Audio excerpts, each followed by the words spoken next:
Bro, Assalamualaikum warahmatullahi wabarakatuh. Belaga pundit. Waalaikumsalam warahmatullahi wabarakatuh. Hehe. Oke, gimana kabar lu men? Sehat? Alhamdulillah baik. Lagi hujan sini nih, enak banget nih ini nih. Iya sama juga di sini gerimis-gerimis Hawanya manja. enak banget nih. Ini ada Ya, ini ada petir tapi tadi juga. lumayan ya. Lumayan, lumayan. Bro, aduh, keren banget nih kita Gimana? udah biasa di studio. Iya. Jadi kita udah lumayan mengikuti ini ya, beberapa pertandingan Piala Dunia ya sampai sekarang. Hmm, hmm, hmm. Keren, keren. Dan berita di mana-mana sosial media penuh dengan euforia sepak bola. Ada juga yang Pasti. tentang sedihnya sepak bola, atau ada yang sudah bisa dipastikan nggak lolos. Oke, ya itulah sepak bola ya. Oke, Siapakah itu? gue mau tanya dulu nih, menarik apa nih? Hal yang menarik apa nih? Isu-isu atau fakta, fun fact, atau mungkin plot twist di Piala Dunia, bro? Gosip yang pertama masih dari Portugal. Portugal lagi nih. Ya, Portugal. Menarik nih kalau udah ngomongin Portugal nih. Portugal lagi. Conceição sempat nge-tweet, gue lupa sih itu apa Instagram itu ya. Dia bilang kalau kita itu nggak ada kewajiban buat ngoper ke Ronaldo gitu. Dia bilang Oke. ya begitu gua nusuk ke sisi kanan masuk ke kotak penalti ya gua akan oper kemanapun teman gua ada di situ karena gua nggak bisa ngeliat Ronaldo atau bukan gitu ya. Karena cuma sekian detik. Jadi siapapun yang kosong ya akan gua oper gitu. Apakah itu Ronaldo atau bukan, dia berhasil cetak gol atau bukan ya itu bukan urusan gua. Ya masuk akal sih. Masuk akal sih sebenarnya. Berarti dari kacamata lu juga informasi lo di kubu Portugal sendiri situasi terakhir terbaru gimana, bro? Terbaru sih masih kalau dari komentar Ronaldo sih kayak masih adem ayem lah. Cuman ya kayak komentar-komentar pemainnya di Instagram itu kan ya kalau aku bilang Conceição juga masuk akal sebenarnya. Ya dia nggak ada kewajiban juga. Tugas dia cuman gimana cara tim cetak gol, gimana cara tim menang, dia penetrasi dari sisi kanan masuk kotak penalti, dia bakal umpan. Kalau dia punya kesempatan umpan, dia bakal nyetak dia bakal akan nge-shoot kalau dia nge-shoot. Ya dia nggak tahu juga itu Ronaldo apa bukan. Jadi dalam hal ini masuk akal. Memang ambisinya Ronaldo ya. Ya, cuman ya kalau misalnya fans Ronaldo gitu kan ya gimana ya? Siapa aja disalahin. Ya udah. Menarik juga Beb ini. Nah, terkait dari Portugal. Rata-rata hampir 90% yang terdata itu nonton bukan karena Portugalnya, tapi karena Ronaldonya. Iya, karena Ronaldo, faktor Ronaldo memang. Nah, berarti dalam hal ini Ronaldo punya efek yang bagus banget ya dalam hal penjualan brand segala macam untuk Portugal ya. Salah satu olahragawan yang punya influence terbesar lah selain Lionel Messi, Lewis Hamilton, LeBron James, Michael Jordan. Pandangan lu untuk yang gila bola nih melihat dua sisi yang dimana kita nonton karena Ronaldo, dan ternyata Ronaldo sendiri tidak banyak memberikan kontribusi di pertandingan kemarin. Ya kan? Nah ini kira-kira kita bisa nggak menitik beratkan bahwasanya memang ada permasalahan di Ronaldo yang harusnya para fans itu melihat yang salah ini bukan si A, bukan si B, bukan si C, tapi memang Ronaldo sendiri yang memiliki ambisi pribadi. Nah, itu seperti itu bagaimana, bro? Apakah memang berpikirnya sih seperti apa? Ya sebenarnya gini, kalau buat fans Ronaldo emang agak susah dibilangin ya.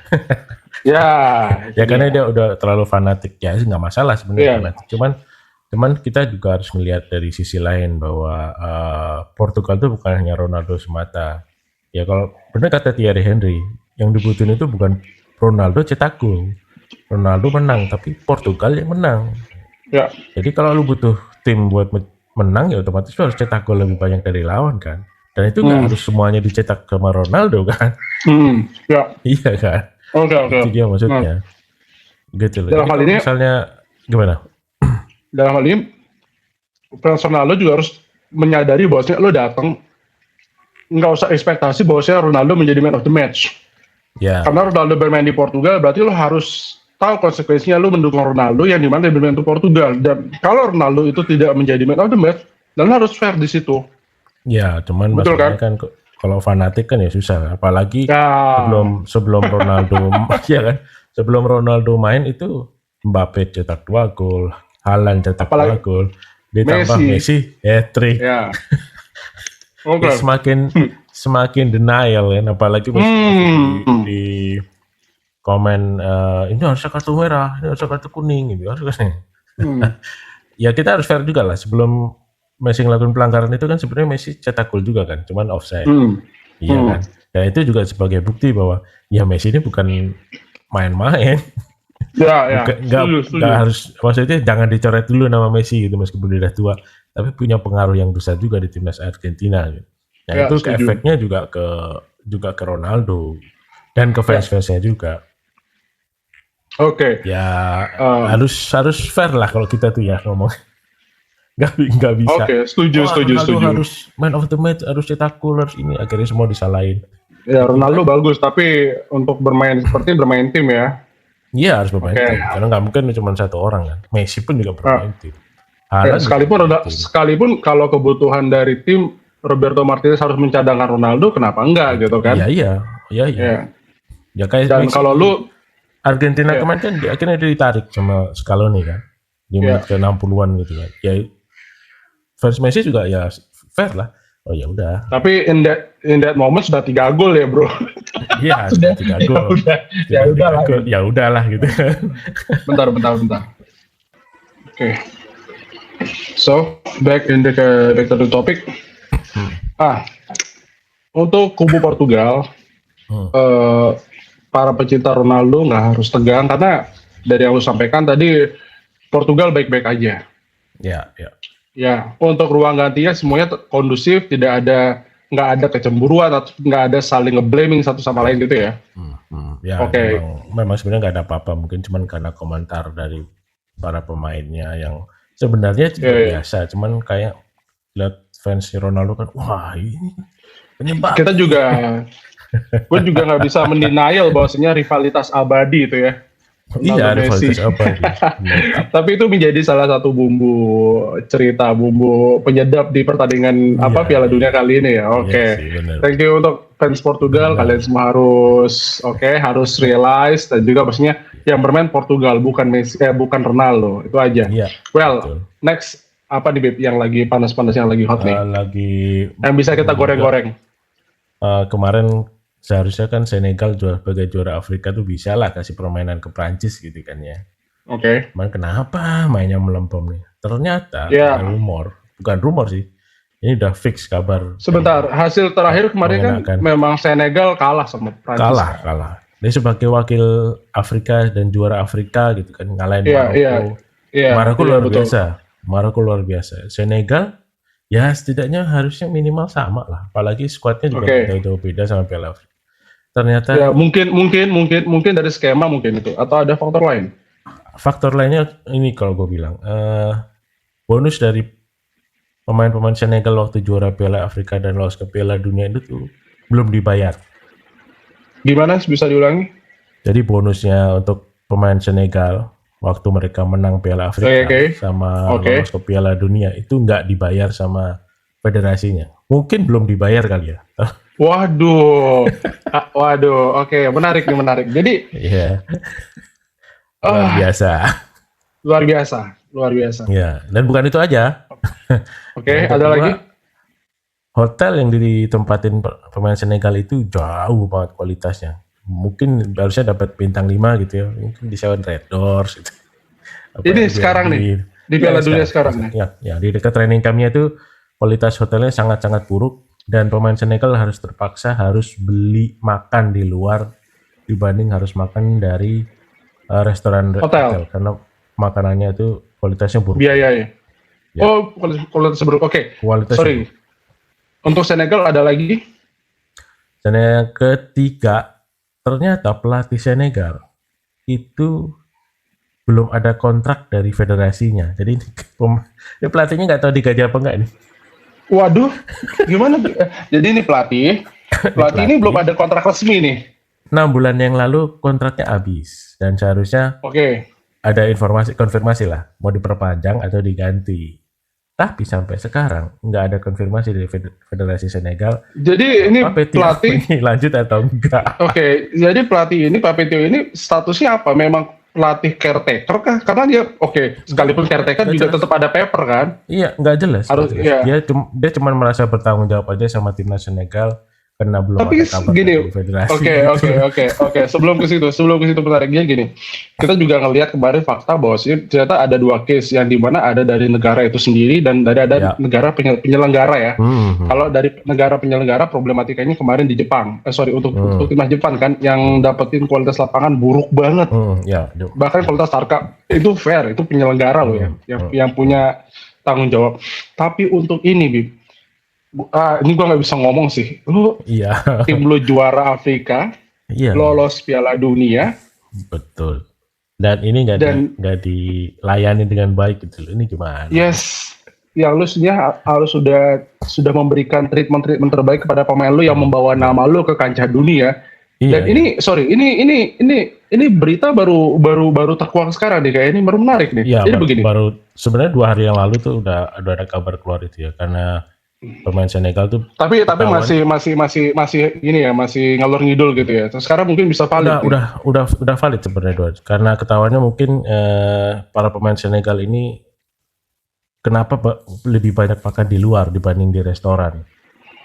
Karena itu gue salut sama pemain Senegal yang mereka mencoba untuk nggak speak up kan terkait internal matter mereka. Tapi setelah ini ke blow up ketahuan, gue rasa menjadi catatan penting untuk gua kritik keras sih. Kita harus mengkritik keras untuk pemerintah Senegal. Dan kalau lu jeleknya lagi sih head chefnya Senegal itu ternyata nggak dibawa, nggak diizinin, nggak dibawa atau nggak diizinin sama pemerintah gitu, tapi nggak dibawa. Lu bandingin sama Norwegia sampai bawa daging 1 ton. Iya betul. Iya. Ini sekelas Senegal juru masaknya biar merasa di rumah. Juru masak nggak ada. Ini Beb, lu udah bawa negara lu untuk ke kancah dunia yang dimana kira-kira untuk ngebiayain itu lu bisa kali melakukan untuk ngutang gitu ya, negara mengutangkan atau berminjam kemana kalau belum dibiayai. Kalau memang kekurangan dana, dan gua rasa mungkin juga lu merasa bahwasanya penduduk warga Senegal sendiri itu setuju kalau memang disediakan dana khusus untuk mereka dong, walaupun harus melakukan pinjaman. Iya kan? Nggak usah pinjaman kan, mereka kan juara Afrika juga dapatnya nggak kecil lah. Berarti ini perlu diselidiki nih sama pihak-pihak berwajib nih. Kenapa sampai yang nama poin-poin tadi yang makan di luar, hotel tidak layak, tidak sesuai dengan standar, kemudian bonus mereka nggak dapat. Sampai sekarang pelatih pun juga nggak terregister sebagai pelatih yang resmi ya. Nah itu sebenarnya FIFA bisa minta investigasi juga sih, ada apa di sini. Betul. Meskipun nggak 100% FIFA bisa mutusin ya, tapi setidaknya bisa membantu investigasi harusnya. Ya ini biar juga masalah-masalah kayak gini bisa di blow up ke media, blow up di blow up di dunia, yang dimana pecinta bola semua melek. Ini pemain-pemain Senegal perlu untuk yang namanya mendapatkan sesuatu yang worth it gitu ya. Waduh. Makanya berpengaruh banget sama permainan kemarin kan. Kenapa tiba-tiba nggak banget gitu lah. Ya iyalah. Lu main capek-capek. Masalahnya.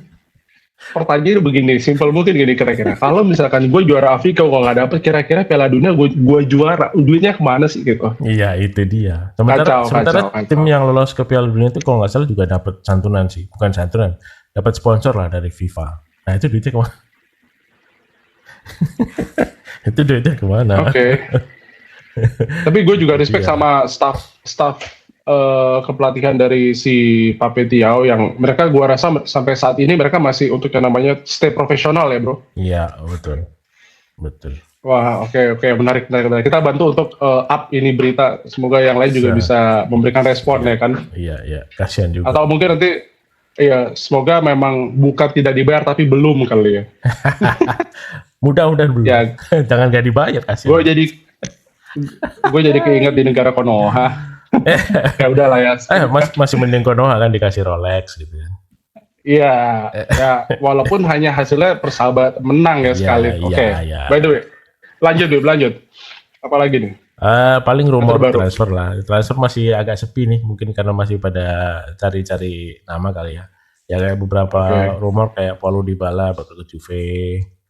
Untuk yang kemarin Boadi masih belum ada deal karena Lille kayaknya nggak mau nurunin harga kali ya. Justru Arsenal mau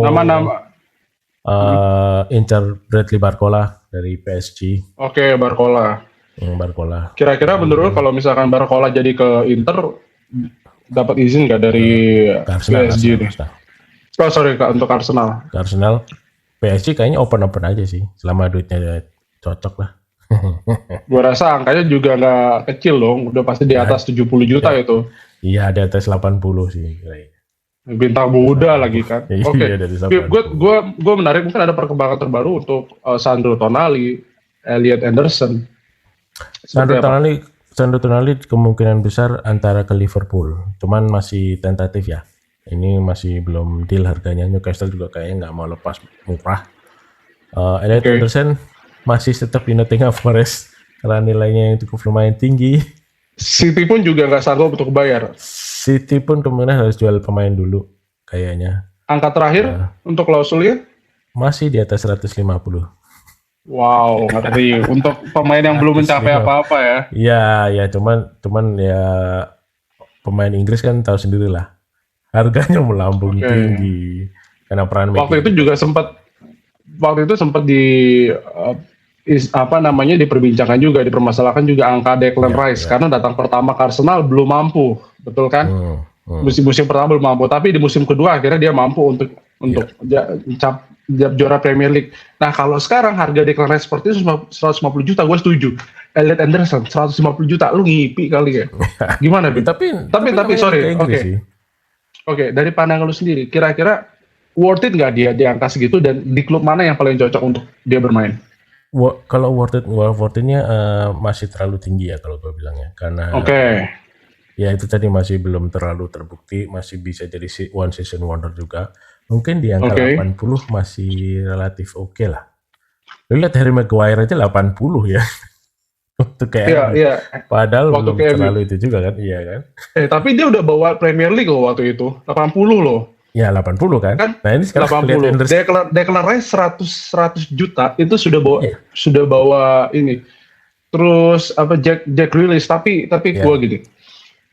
Emang kurang ajar nih agen-agen untuk pemain Inggris nih. Yang dimana harganya emang nggak ngotak. Setuju gue tadi lo bilang media ini membawa dampak yang sangat signifikan ya. Contoh Declan Rice datang ke Arsenal dengan harga yang fantastik. Jack Grealish yang akhirnya jadi ampas aja tuh di City.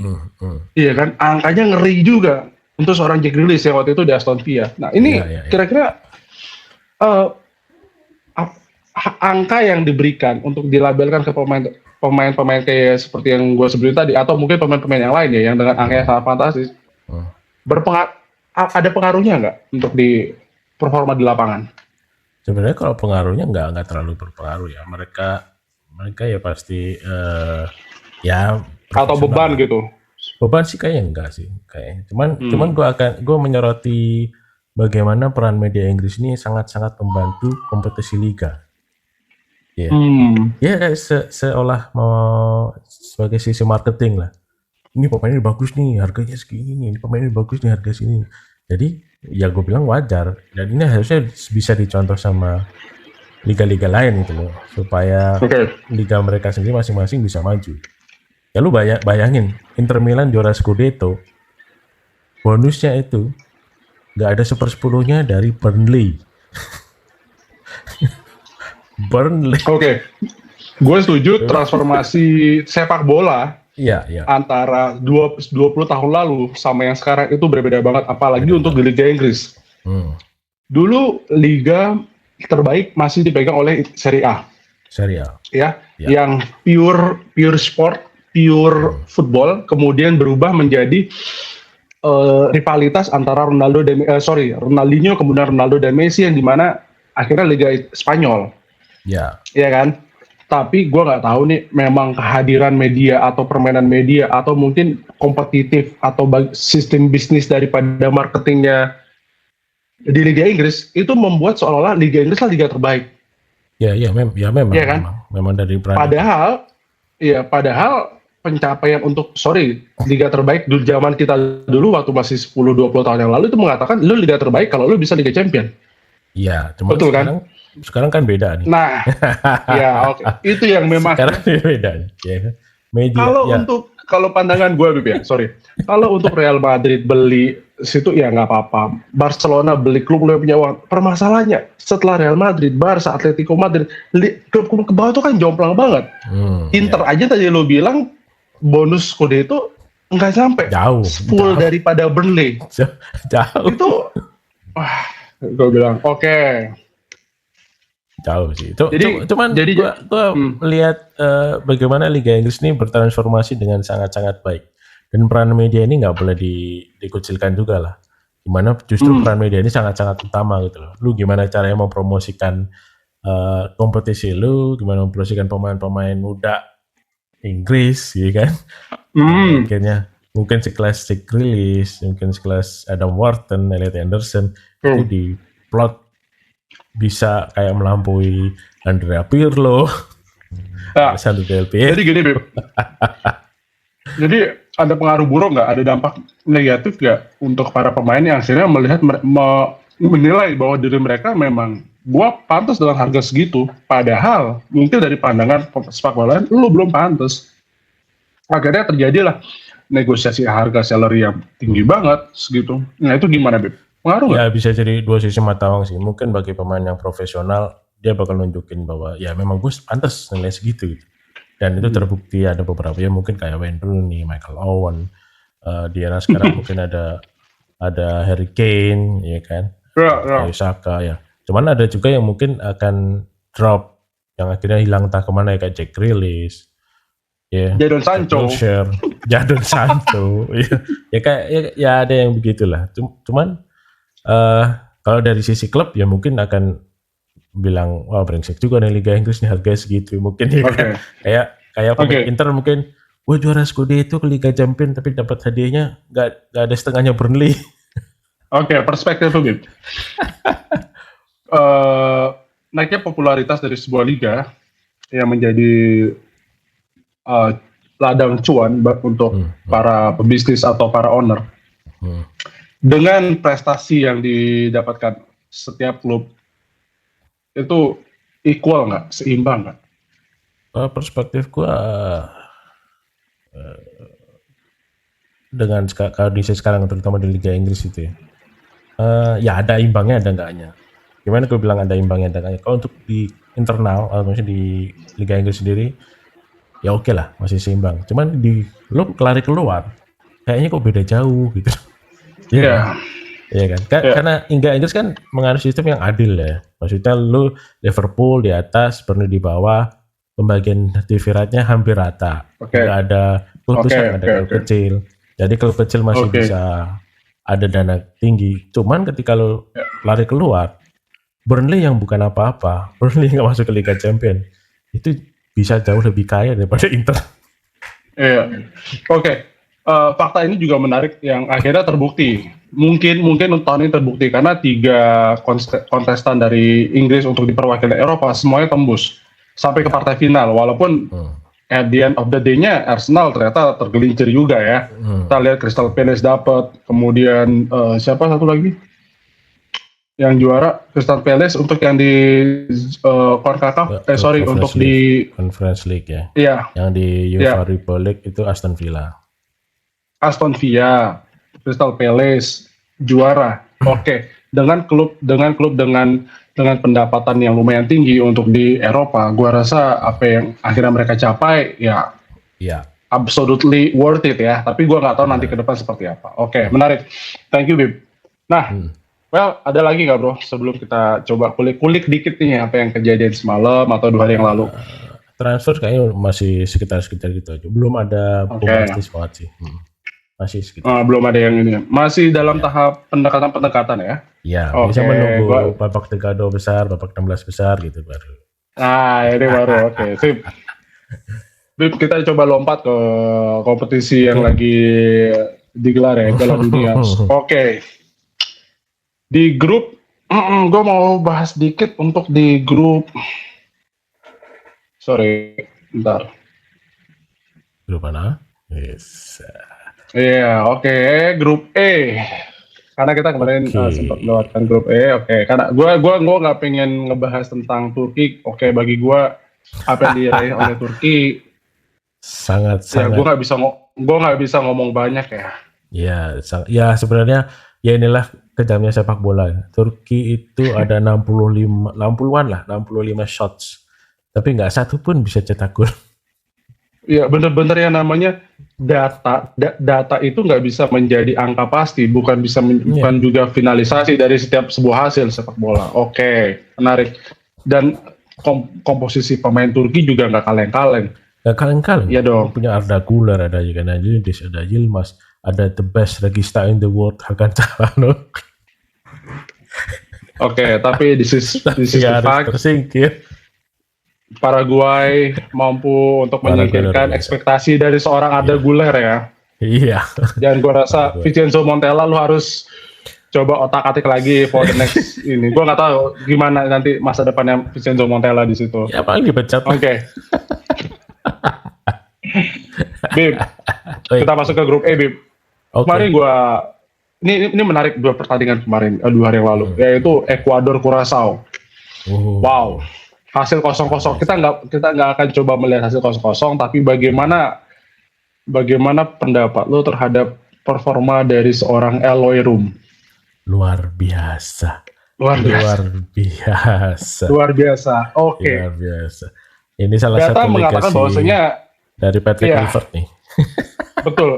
15 kali percobaan, 15 menuju on target, dan 15-nya semuanya tersave dengan gemilang. Bib. Kata-kata lu, Bib. Kalau gue emang ini, gue ambil dari kata-kata intro aja deh. Kompor gas. Oke. Kompor gas, ngeri banget. Rekor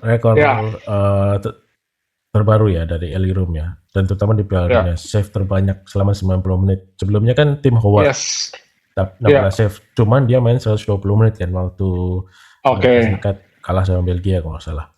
Dan Eloy Room 90 menit 15 save, itu luar biasa sih. Dan Curaçao masih punya peluang loh buat lolos. Karena poinnya masih sama dengan Ekuador ya, sama-sama 1 ya. Ya, dan mereka harus menang Partai Gading sih memang harus menang lah Partai Gading. Kalau dari pandangan lu sendiri, Ekuador gimana, Bib? Ya, so-so aja ya? Sebenarnya nggak so-so juga sih. Mereka main bagus, mereka main taktis. Cuman ya itu tapi Eloy Room lebih bagus. Inilah kejamnya sepak bola. 15 kali shot, nggak ada satupun yang cetak gol. Oke, ya sepak bola ya. Di mana mungkin kalau gue bisa kata kasarnya, hukum fisika nggak berlaku di sepak bola. Nggak berlaku. Ekuador semuanya unggul loh. Dari possession aja 75 banding 25. Passingnya aja 90% banding 68%. Artinya mirip-mirip sama Turki dong ya? Iya, mirip-mirip sama Turki. Cuman Ekuador masih ada peluang untuk lolos asal dia menang lawan Jerman. Dan di satu sisi Pantai Gading sama Ekuador imbang atau minimal atau Curaçao menang lah. Kayak susah nih. Nah, yang mustahil. Untuk Curaçao sendiri dari Eloy Room ini memang justru mendapat banyak sekali sorotan ya. Positif tentunya. Seperti yang diraih sama siapa itu? Si Fozinya ya. Tapi mungkin apa yang terjadi pada Room nggak se-miracle dengan Fozinya ya, dengan pendapatan tiba-tiba dari sisi sosial media. Tapi terlepas dari itu, Eloy Room keren, Curaçao keren. Malah lebih keren Eloy Room sih daripada Fozinya. Iya benar. Apalagi pertandingan semalam ya, gue agak asli itu. Ya sudah, ntar kita bahas. Pantai Gading Jerman. Skor 2-1 dengan Jerman kebobolan duluan. Ya ini gimana, Bib? Jujur gue melihat kemarin Jerman bermain, gue nggak tahu ya, entah Jerman yang kurang atau Pantai Gading yang kebagusan. Itu dalam situasi dua lawan satu lawan satu atau 3 lawan 3, 2 lawan 2, mereka bermain 1-2 itu enak banget, tenang, nggak panik. Mungkin dengan kebobolan di menit-menit terakhir itu bisa karena memang inkonsistensi fokus ya, yang akhirnya karena ditarik dari beberapa pemain. Dari pandangan lo sendiri gimana, Bib? Ada pengaruh apa, Bib? Sebenarnya kayak yang seperti kau bilang ya di awal, Jerman itu selalu terlambat panas, dan ini kebukti waktu di Pantai Gading. Pantai Gading punya beberapa peluang ya. Sayangnya cuman Frank Kessie aja yang ngegolin kan. Bahkan di babak kedua sebenarnya dia bisa kill the game. Andai kan Simon Adingra ini nggak ngacok. Ya, itu dia. Lo dapat umpan bagus banget. Itu ya lo langsung disuntik gol itu. Langsung disuntik. Ini masih di keeping bolanya. Di keeping dulu. Gocek. Biar lo. Kira-kira memang pengaruh individual skill jam terbang itu berpengaruh banget di laga-laga krusial dan momen-momen krusial ya. Ya, sangat berpengaruh. Dia mungkin mentalnya mungkin agak kaget, drop duluan karena di depannya Manuel Neuer. Dapat bola depan gua Neuer nih. Yes. Oke, sebelum ke situ dengan keputusan dari pelatih menarik Amad Diallo, Frank Kessie, satu lagi itu tepat gak, Bib? Gue sangat tepat ya sama Diallo dikeluarkan karena memang dia agak invisible di babak pertama kedua tuh. Dan kebukti juga sempat menyulitkan juga lah Jerman. Cuman memang sayang beberapa peluang itu gagal. Ya termasuk si Adingra itu sayang banget. Seharusnya bisa di kill the game. Jerman udah pasti agak pusing lah. Cuman lagi Jerman ini juga bukan tim kemarin sore lah. Apalagi Julian Nagelsmann tahu bagaimana dia harus menyikapi ketika melawan Pantai Gading dan diserang habis-habisan, dipres habis-habisan. Dia langsung akan perubahan, Rudiger masuk, ya kan? Goretzka masuk, Leveling masuk, Amiri masuk, Undav masuk, dan ini berpengaruh total. Nah ini menarik, Bib.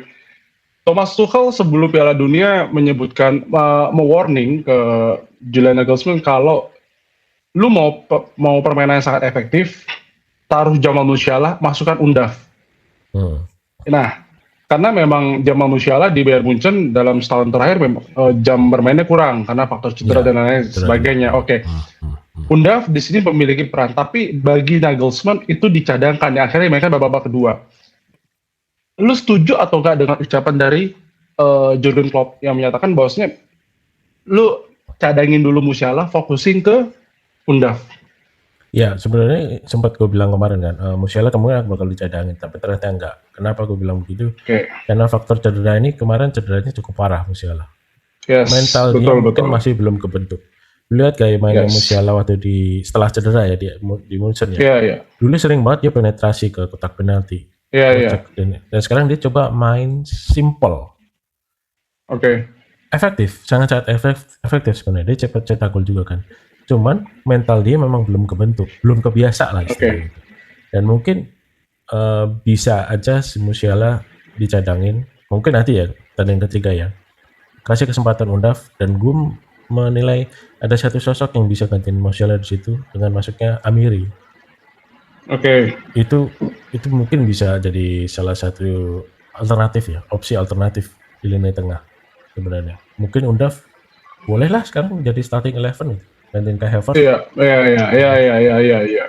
Di sini juga kita nggak bisa ngeliat Undav itu dengan postur yang gempal, bahwasanya kurang efektif. Malah beberapa kali akhirnya kemenangan Pantai Gading atas Pantai Gading kemarin, salah satu kuncinya juga dari Undav kan? Dari Undav. Lihat, dua kakinya sama-sama berbahaya, kanan kiri sama-sama berbahaya.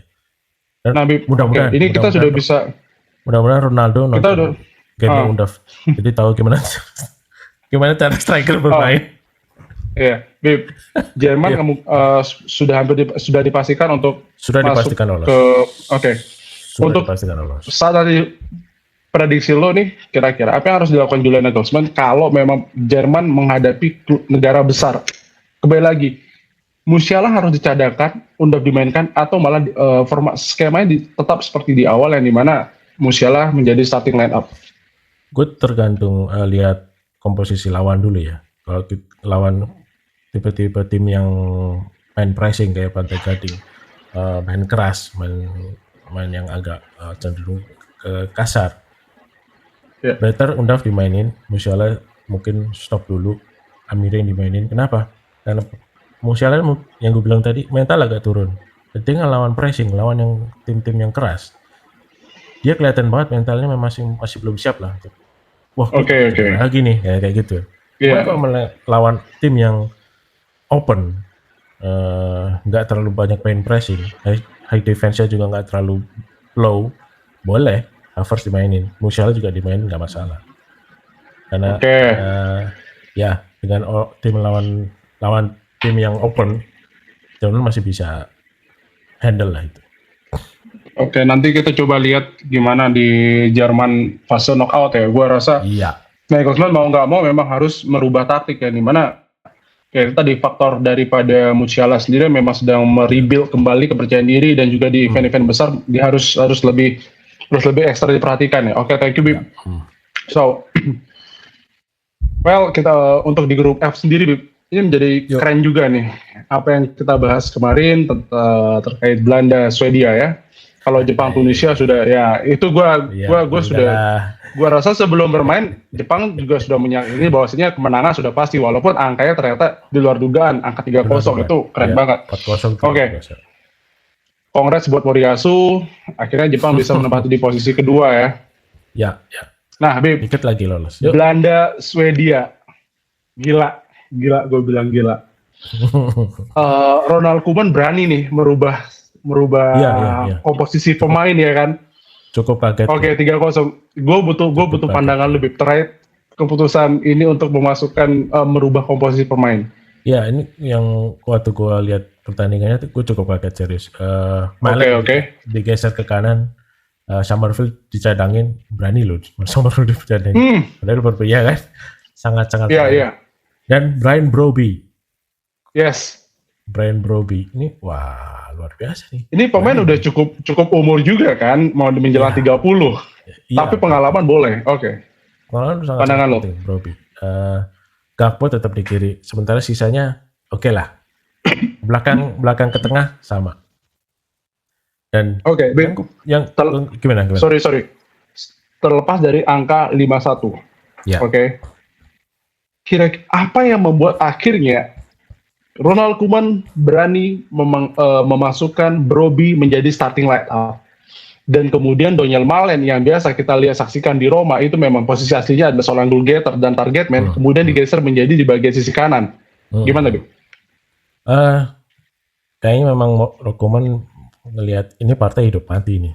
Lu imbang lawan Jepang, udah langsung disorot sama fans Belanda, terutama di Indonesia. Banyak banget fans Belanda di Indonesia.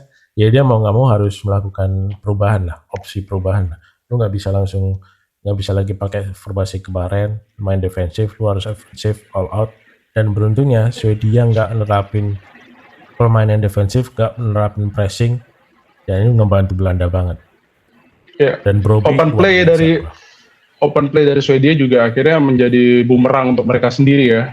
Iya, sebenarnya gue nggak tahu sih Swedia taktiknya apa. Dia mau open play, mau ofensif, mau defensif atau gimana? Karena gini, dia formasi 3-5-2. Ketika bertahan 5-3-2. Oke, tapi 5 pemain belakang ini cuman istilahnya ngendon doang gitu loh. Lu cuma diem doang, nggak ngelakuin pressing, nggak ngelakuin tackling atau man to man marking. Karena 2 gol Belanda itu dari sayap, umpan ke tengah, dan Brobbey keluar dari second line, from behind. Dan 2 golnya itu sama. Kok bisa? Gitu?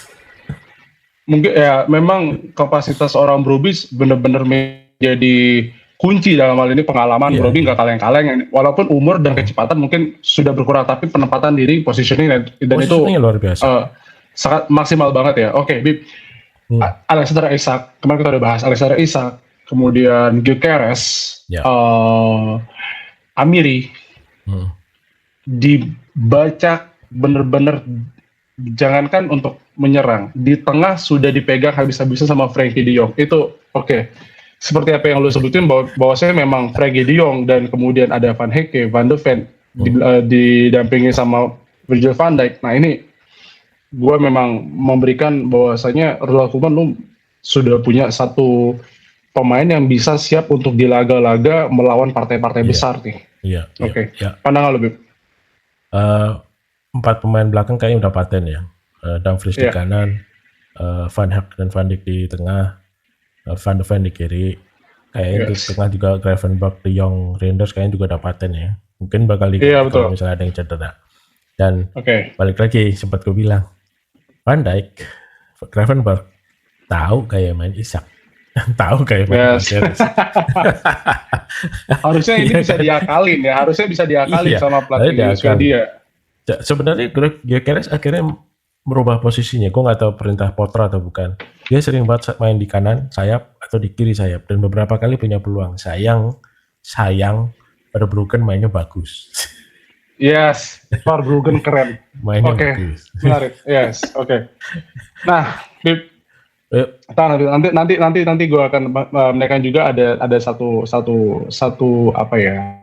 Satu insight yang pengen gue bahas sama lo terkait fun fact yang ada terjadi di sepak bola, dan itu bener-bener ya gue rasa gue butuh jawabannya ini kenapa. Kita coba masuk ke grup G ya. Nah kemarin kita sudah lihat ya, ini juga pertandingan yang gak kalah seru, tapi gue lihat memang sudah angka yang pantas untuk Mesir menang lawan Selandia Baru. Ya kan, dan akhirnya menempatkan kaki di puncak klasmen. Salah mampu membawa. Nah, gue fokus nih seperti apa yang terjadi di lapangan dan juga menjadi isu kemarin terkait politik ya yang sempat lo sampaikan bahwasanya Iran mendapatkan, gue anggap hasil yang maksimal, mendapatkan 1 poin melawan Belgia. Nah, karena faktor perjalanan jarak jauh itu pengaruh. Sangat. Kalau mungkin pengaruh. Kalau Iran itu nggak harus terbang jarak jauh, Meksiko US, kira-kira hasil bagi seperti apa? Kemungkinan lawan Belgia bisa menang ya. Yes. Tapi kemarin Belgia juga kartu merah ya. Nah, gue mau melihat pandangan lu di sini, Iran itu sudah pantas atau belum dia untuk bisa menghadapi tim-tim sekelas Belgia? Untuk pantasnya mungkin masih 50-50 lah ya. Tapi dari segi permainan memang Iran sudah seharusnya menang. Karena faktor non teknis itu ya mungkin berpengaruh ke fisik juga, stamina juga, mental juga. Karena sempat bilang gini Iran, seharusnya mereka itu harus berada di kota tempat mereka bertanding H-2. Ya, tapi mereka harus datang ke situ tapi H-1 jam. Wow. Baru bisa. Perbandingannya kan beda jauh ya. Iya. Nah, gue mau lihat gini juga untuk Rudi Garcia sendiri.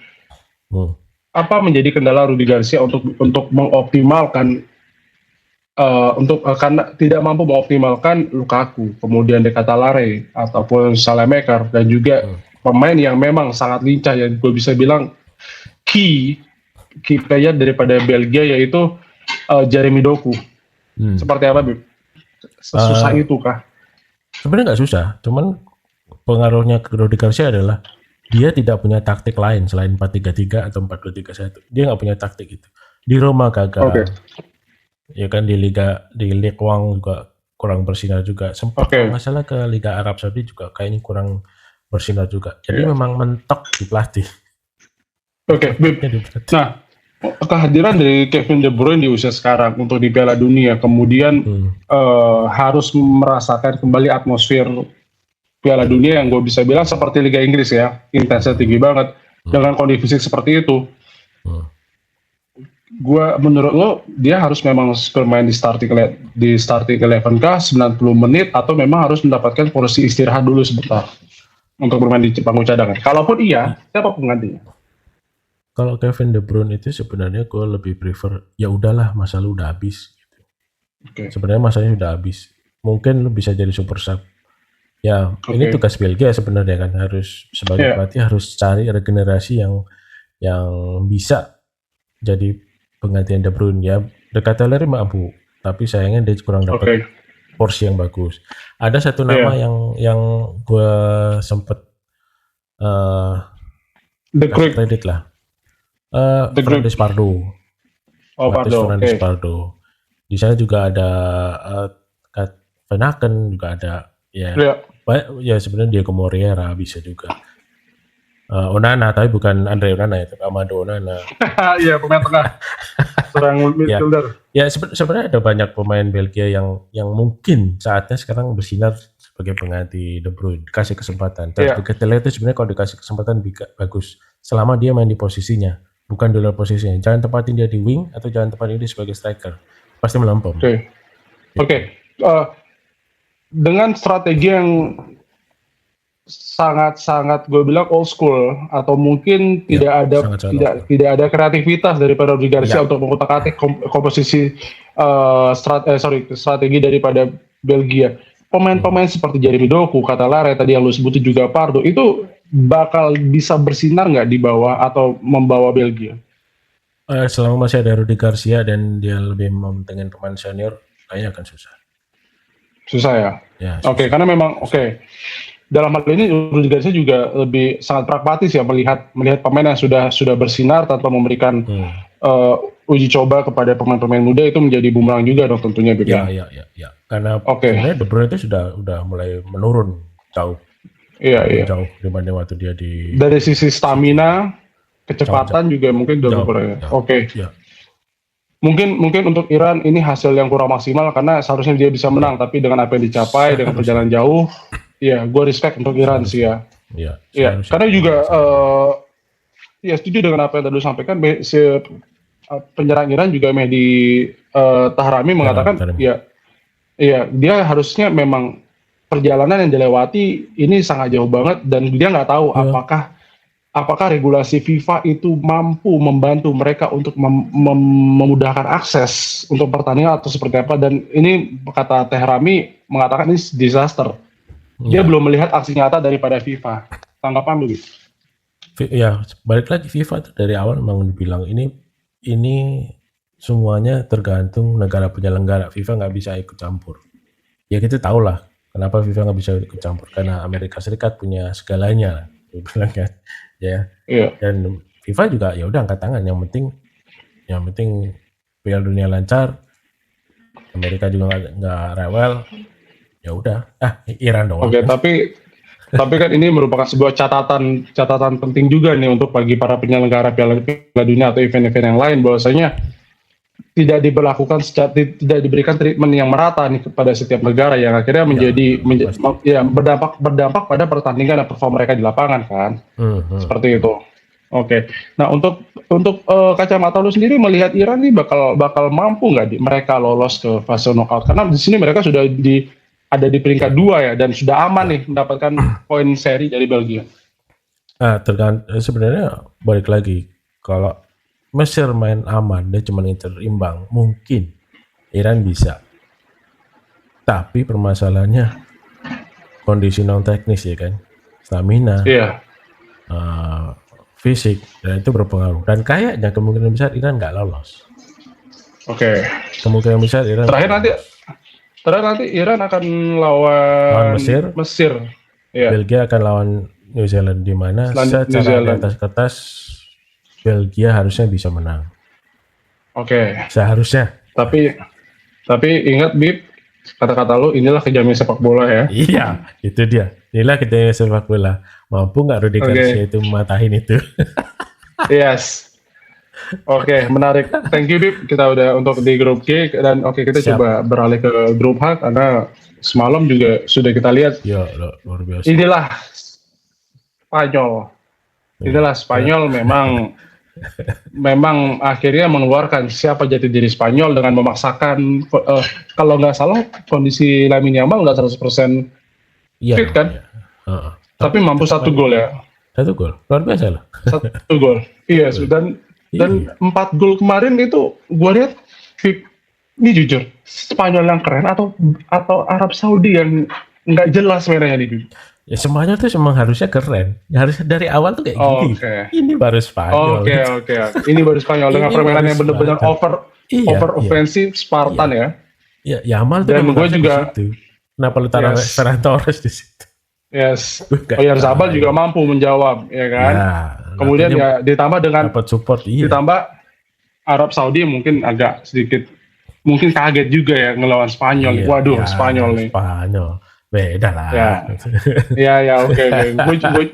Spanyol 4-0 lawan Arab Saudi dengan 1 gol tentunya, 1 gol bunuh diri dari Arab Saudi tentunya ya. Gue rasa memang sudah sangat pantas dan bukan pertanyaan lagi. Kita nggak harus amazed kok. Oke. Tapi kita wajib amazed yang terjadi setelahnya. Uruguay melawan Tanjung Verde. Wow, ini Uruguay. Wah, ini gue bisa bilang luar biasa. Gue bilang luar biasa, setuju. Luar biasa. 2-2. Tanjung, gue memberikan kredit sorotan positif juga untuk Tanjung Verde.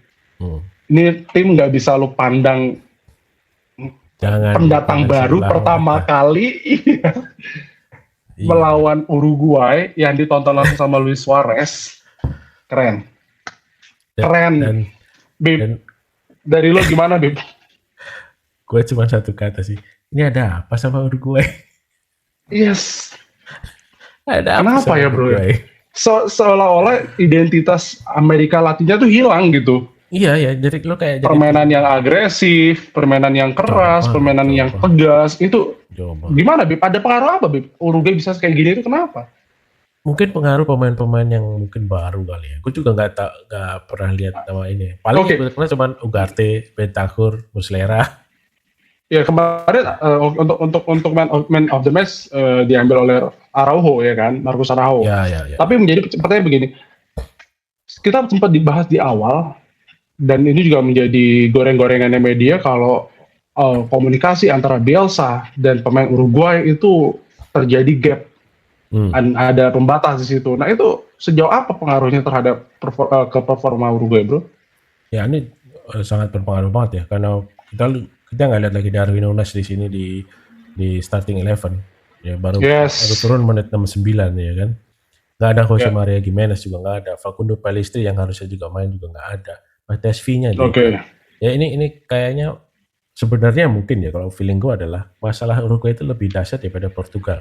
Cuman karena ini nggak ada Ronaldo. Iya karena dia nggak ada Ronaldo. Permasalahan mereka kompleks banget ini. Kompleks karena Bielsa itu tipe pelatih yang saklek, disiplin banget, keras, tegas. Susah dapat kritik dari pemain kayaknya. Susah dapat kritik juga karena udah tua juga kan. Mungkin boomer sekali. Oke. Itu dia. Ya ini angkatannya di atas Ancelotti ya. Mungkin Ancelotti masih enak nih. Masih mau terima kritikan. Bielsa kaku banget. Kaku, memang kaku. Akhirnya inilah fakta yang harus kita terima bahwasanya Uruguay memang bermain tidak seperti sebagaimana negara Amerika Latin harusnya. Yang gue lihat malah dia seolah-olah tim yang baru belajar bola nih. Iya. Dalam apa yang mereka capai. Posisinya emang unggul banget. Tapi nggak tahu. Shot on goalnya jauh di bawah Cape Verde loh sebenarnya. Apalagi golnya Kevin Piña itu luar biasa itu. Tendangan bebasnya, men. Wah, luar biasa. Keren. Gol perdana keren, dan itu gue bilang apresiasi sih untuk. Iya. Ini kayaknya gue lihat memang pemain Uruguay terkesan mandang sebelah mata ya, pagar betis juga ala-ala. Ya mungkin sama kayak Muslera juga. Bib, Muslera itu masih harus main nggak sih, Bib? Harusnya diganti dengan 2 kali kesalahan loh. Pertama gol tendangan bebas, kedua motong bola. Ya seharusnya nggak perlu gitu kan. Kalau masih ada 2 pemain belakang Uruguay ya. Ya seharusnya nggak perlu. Ya mungkin feeling gue adalah dia mau cetak legacy dia sebagai kiper yang main 5 Piala Dunia. Mungkin itu. Mungkin faktor itu kali. Cuman ya seharusnya memang udah nggak harus main lagi sih maksudnya. Mungkin nggak harus dipakai. Atau mungkin kehabisan kiper. Bib, kira-kira formasi Uruguay yang dari sebelumnya 4-1-4-1 harus berubah nggak, Bib? Dengan komposisi pemain yang dimiliki Uruguay? Contoh Darwin Núñez apakah harus dimainkan, kemudian Valverde harus lebih dioptimalkan, lebih menyerang, atau seperti apa, Bib? Ya, lu mau untuk selanjutnya. Bielsa harus all out ya. Lu harus ganti pemain, ganti formasi. Lu harus cari alternatif taktik. Karena lawan berikutnya bukan lawan yang mudah, lawan kaleng-kaleng. Terus lawan Spanyol. Juara Piala Dunia 2010. Betul. 2 kali. Ya, dia punya 2 winger yang nggak boleh dipandang remeh. Oke, Lamine Yamal belum fit, tapi masih ada Nico Williams, masih ada Yeremy Pino, masih ada Alex Baena, masih ada Victor Munoz. Ya itu nggak, biasa harus putar otak sih sebenarnya. Lu harus ganti formasi, ganti taktik, gimana caranya lu bisa pressing Spanyol, minimal lu bisa nahan imbang juga. Kayaknya susah. Dan tahan imbang pun Uruguay belum tentu lolos juga. Dalam hal ini memang perubahan skema taktik dan komposisi pemain harus dirotasi ya sama Bielsa. Ya, cuman di grup H ini agak unik sih.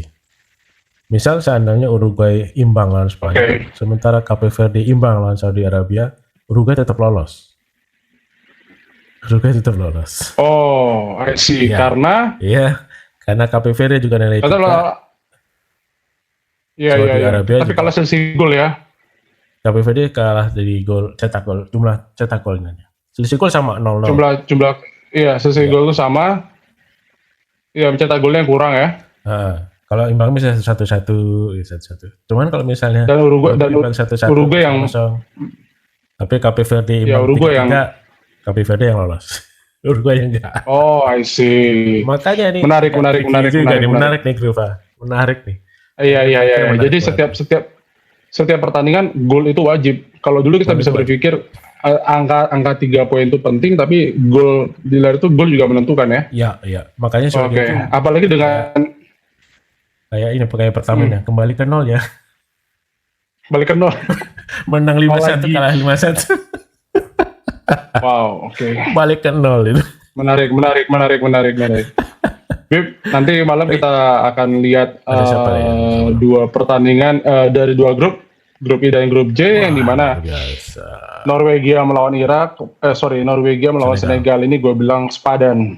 Kemudian Prancis melawan Irak. Kalau Prancis melawan Irak ini kayaknya agak jomplang dikit ya, Bib ya. Iya. Oke, gue mau fokus Irak sih. Iya benar. Gue mau fokus dulu ke Norwegia Senegal. Norwegia di sini kalau gue lihat menjadi peringkat pertama ya, bawah Prancis. Di atas Prancis, karena Prancis kalah dari sisi gol ya. Ya, kalah dari sisi gol. Nah, Bib, Erling Braut Haaland. Erling Braut Haaland. Kemudian ditopang dengan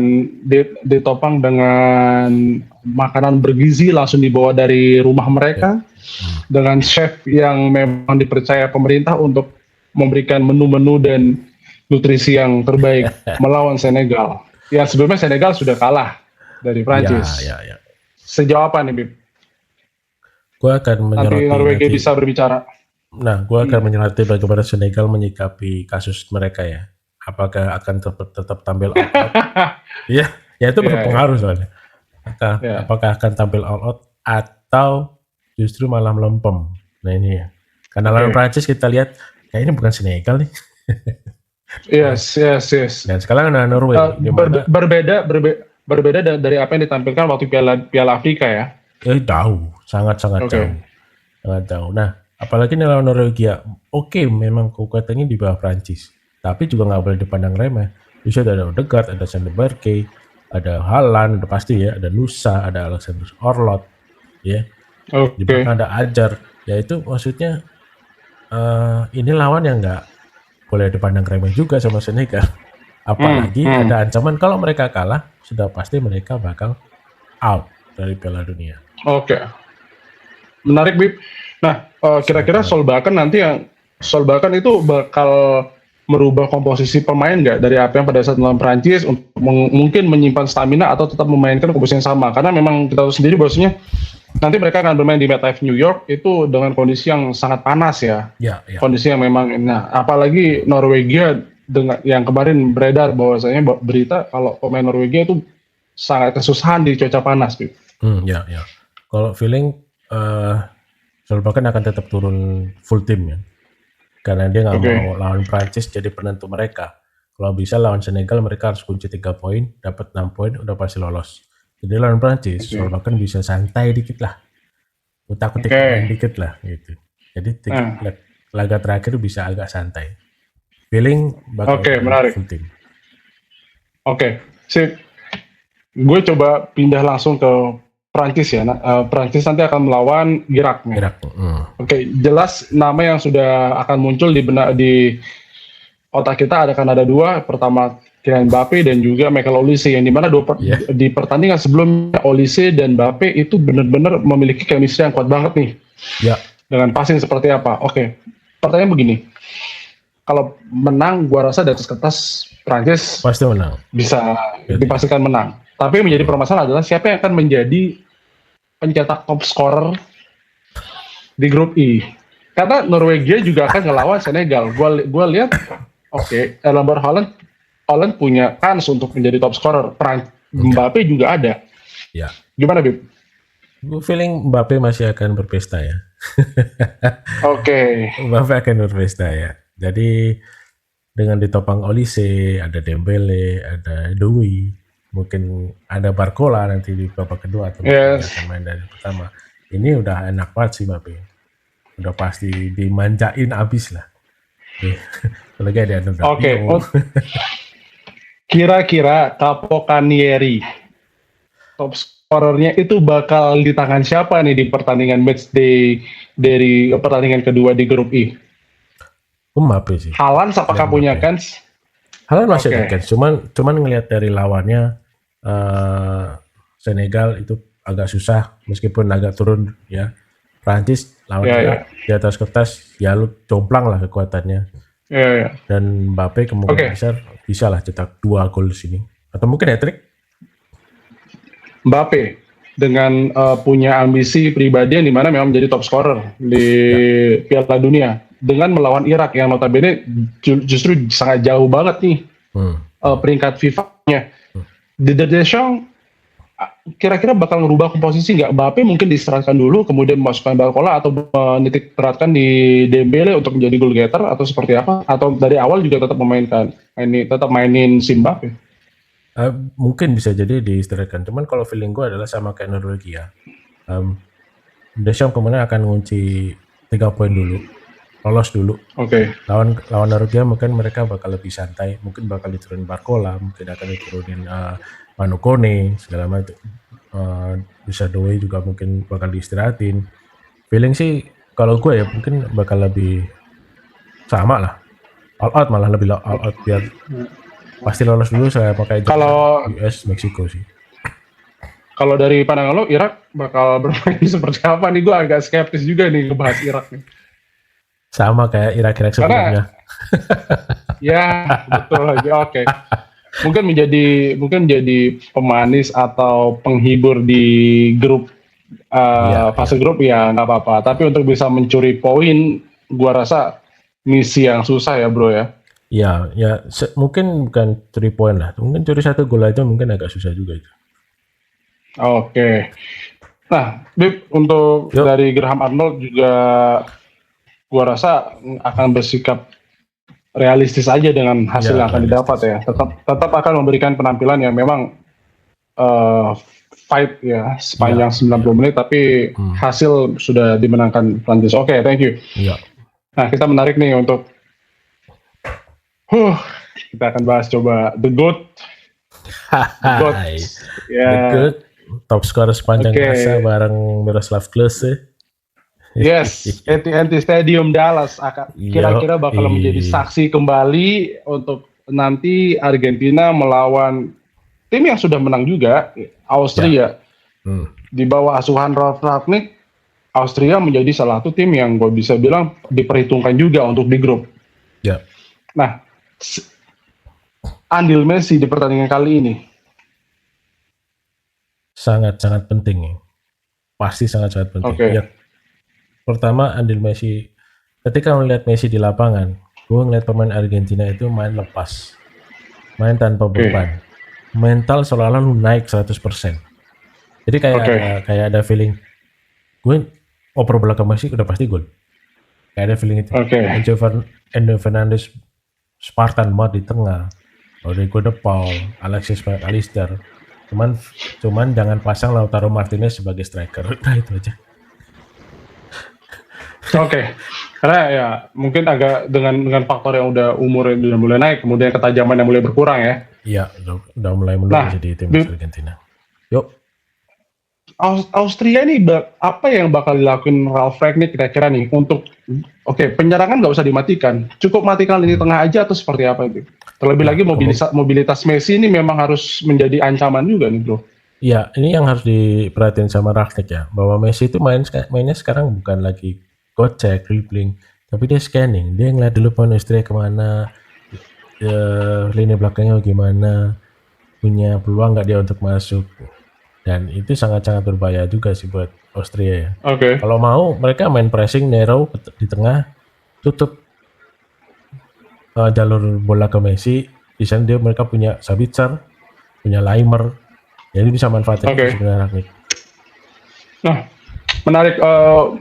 Messi masih ada peluang nggak untuk mencetak gol? Kemudian jika masih, apakah ini Argentina itu akan bertumpu pada hanya Messi atau menjadi merata nih untuk dari sisi tanggung jawab? Feeling Messi bakal akan cetak gol juga sih, cuman kemungkinan besar tanggung jawabnya akan merata.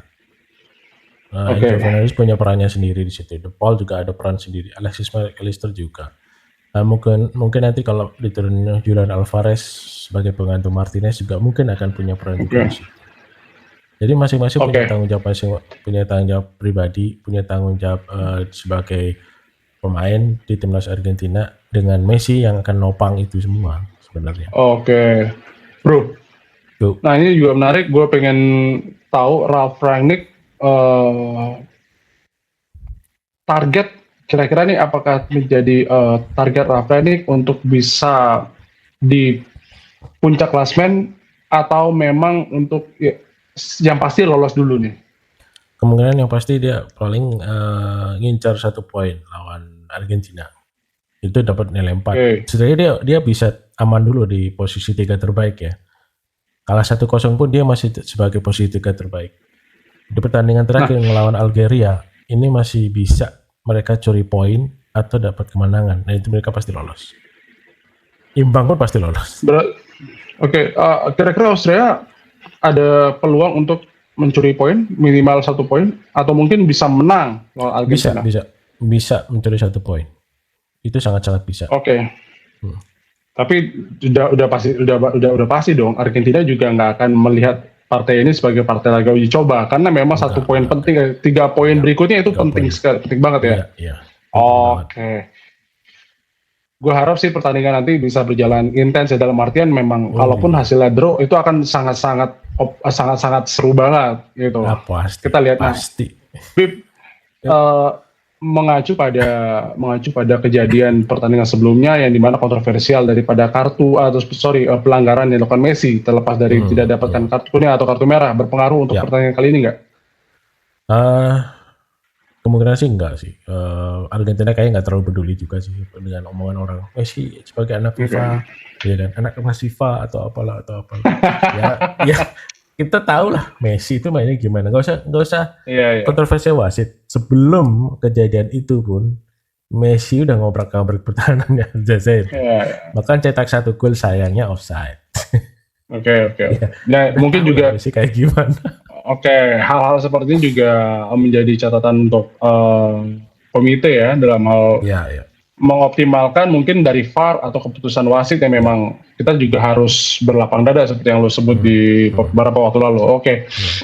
Bib, untuk Argentina Austria pertandingan mungkin akan lebih cenderung ke Argentina atau Austria? Argentina. Tapi nggak menutup kemungkinan juga Austria bisa mencuri poin di situ. Memang nggak menutup kemungkinan, cuman Argentina di atas angin. Kita coba lihat nanti di itu ya. Hopefully sih memang nggak segampang yang kita kira bosnya Argentina bakal menang. Tapi gua rasa Austria lu nggak boleh gini. Tapi gue juga cenderung akan menyoroti the GOAT sih, ini seperti apa nanti. Keren banget. Bib. 2 tim pesakitan, dua negara yang sedang mengalami mengalami kekalahan, Yordania, Aljazair nih. Langsung aja di poinnya, kira-kira Yordania Aljazair itu akan cenderung kemana? Gue Aljazair sih, lebih ke Aljazair. Aljazair ya? Aljazair. Mereka beruntung aja lawan Argentina. Sangat-sangat jauh kualitas. Kalau kalah 3-0 kayaknya bukan kurang beruntung deh, emang pantas kalah. Ya lawan lu Messi gitu kan. Ya, kenapa lu bisa bilang Aljazair? Pengalaman mereka nggak bisa dipandang sebelah mata ya. Luka Zidane sebenarnya main bagus. Ya cuman balik lagi. Lawan lu Messi. Lawan lu Messi. That's it. Di sana juga ada Riyad Mahrez juga, punya peran juga di sana. Ya, untuk pertandingan Aljazair Yordania, gua rasa Aljazair yang megang ya. Ya, Aljazair yang megang. Menarik nih karena grup J sama grup I juga sudah kita obrolin sih. Gua rasa pertandingan nggak bakal kaleng-kaleng nih, nggak bakal ngebosenin mata. Betul. Bib, tadi yang gua sempat singgung di awal, gua pengen ngebahas satu hal yang dimana gini. Gimana? Sejauh ini gua bukan impress tentang top scorer. Mungkin gue juga termasuk orang yang melihat, dan lu juga orang yang terpukau akan aksi. Nah ini Pak, gue sejauh ini gue melihat Piala Dunia itu bukan milik seorang striker, bukan juga Ronaldo ataupun Messi, tapi milik goalkeeper. Gue nggak tahu nih, Courtois kemarin melawan Iran ya, yang akhirnya memang 3 kali save, kemudian dari Iran sendiri juga Beran Van itu 7 kali dari 7 kali percobaan. Luar biasa. Bib, ini Piala Dunia kali ini memang benar-benar why those goalkeepers like they become a hero gitu, men. Ya, sebenarnya kita juga harus menyorotin juga ya, sebenarnya ada beberapa goalkeeper juga yang main buruk juga, ada. Ada. Karena di pertandingan pertama dan kedua ini banyak juga pertandingan yang cetak lebih dari 3 gol, 4-1, 4-0, 5-1. Ya. Tapi juga kita nggak ngecilin juga bahwa peran goalkeeper itu sangat-sangat penting juga di laga. Betul banget, setuju. Yang menarik adalah yang outstanding di Piala Dunia adalah dari negara-negara yang kita bahkan nggak tahu ini siapa namanya. Betul. Dan ternyata mereka, wah ini gue bilang kayak kemarin si Fozinya, kemudian ada si Eloy Room, kemudian dari Paraguay kemarin lawan itu 5 kali saves murni, itu betul-betul memang sudah depan mata jadi gol. Ini gue nggak tahu Piala Dunia kali ini memang untuk tahun ini apakah panggung milik pemain tengah, pemain depan, atau goalkeeper, men. Gue nggak tahu nih, men. Keren banget soalnya, jujur gue bilang keren. Laga pertama kedua itu milik, kalau gue bilang keseluruhan itu milik goalkeeper dan striker, masih striker. Cuman jangan dikucilin goalkeeper juga. Kenapa gue bilang tadi Pak, tim-tim yang kita nggak tahu namanya siapa ini, tim bisa outstanding banget. Ya mereka sebagai pemain yang baru pertama kali main Piala Dunia pasti bakal all out. Ini panggung gua, siapa tahu gue di kontrak klub besar. Save-nya itu juga bukan save yang bola-bola gampang, tapi mereka bola-bola peluang-peluang yang sangat krusial, bro. Yang gua tangkap ya. Dan gua harap sih memang untuk for the next bursa transfer bukan hanya dimiliki dari pemain depan atau pemain tengah, melainkan ini lo melek nih kiper seperti yang dulu pernah ada waktu di beberapa tahun lalu, Keylor Navas, Ochoa, itu menjadi penting. Dan di sini sekarang udah banyak nama nih, Verbruggen keren, si Gil keren, siapa itu pemain si ini Rangel Meksiko. Oh iya, Rangel Meksiko. Keren dari Korea ya. Nah sebelum kita tutup nih, gue pengen tanya sedikit. Bakal nggak sih bursa transfer ini akan diisi oleh kiper-kiper yang sekarang bermain di Piala Dunia? Kalau mendominasi mungkin enggak, tapi mungkin ada 1-2 nama mungkin bakal masuk. Kenapa? Karena biasanya tim itu udah ada 1 kiper tetap yang kualitasnya di atas, kedua mungkin di bawah dia, ketiga mungkin sebagai cadangan yang mungkin nggak tahu kapan. Ya MU kan ada Sean Lamens, Altay Bayindir, ketiga antar siapa. Liverpool juga ada Alisson Becker, Giorgio Mamadashvili, Woodman kan dia gitu. Ketika Baker mungkin nggak dijual atau nggak cedera gitu ya mereka akan diganti. Jadi kemungkinan goalkeeper akan mendominasi bursa transfer kecil sih kemungkinan. Tapi ada satu Kalau gue mungkin akan outstanding di situ. Kalau gue boleh tanya dari lo, sebutin dua nama yang lo kantongin akan menjadi di Piala Dunia bersinar, dua kiper aja. Dua kiper gue akan satu. Yang berpotensi. Berpotensi ya. Kim Song-gyu dari Korea Selatan.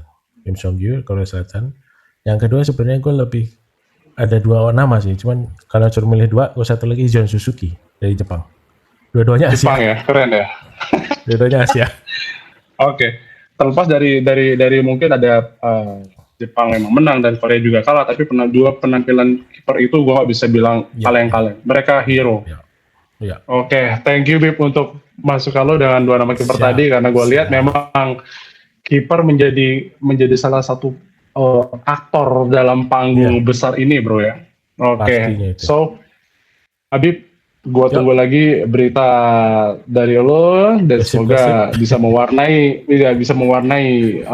tontonan kita di Piala Dunia. Jadi kita nggak cuma ngeliat lapangannya doang, tapi bisa kita lihat nih on pitch-nya seperti apa, off pitch seperti apa. By the way, Belaga Pundit, Bro Habib, thank you banget.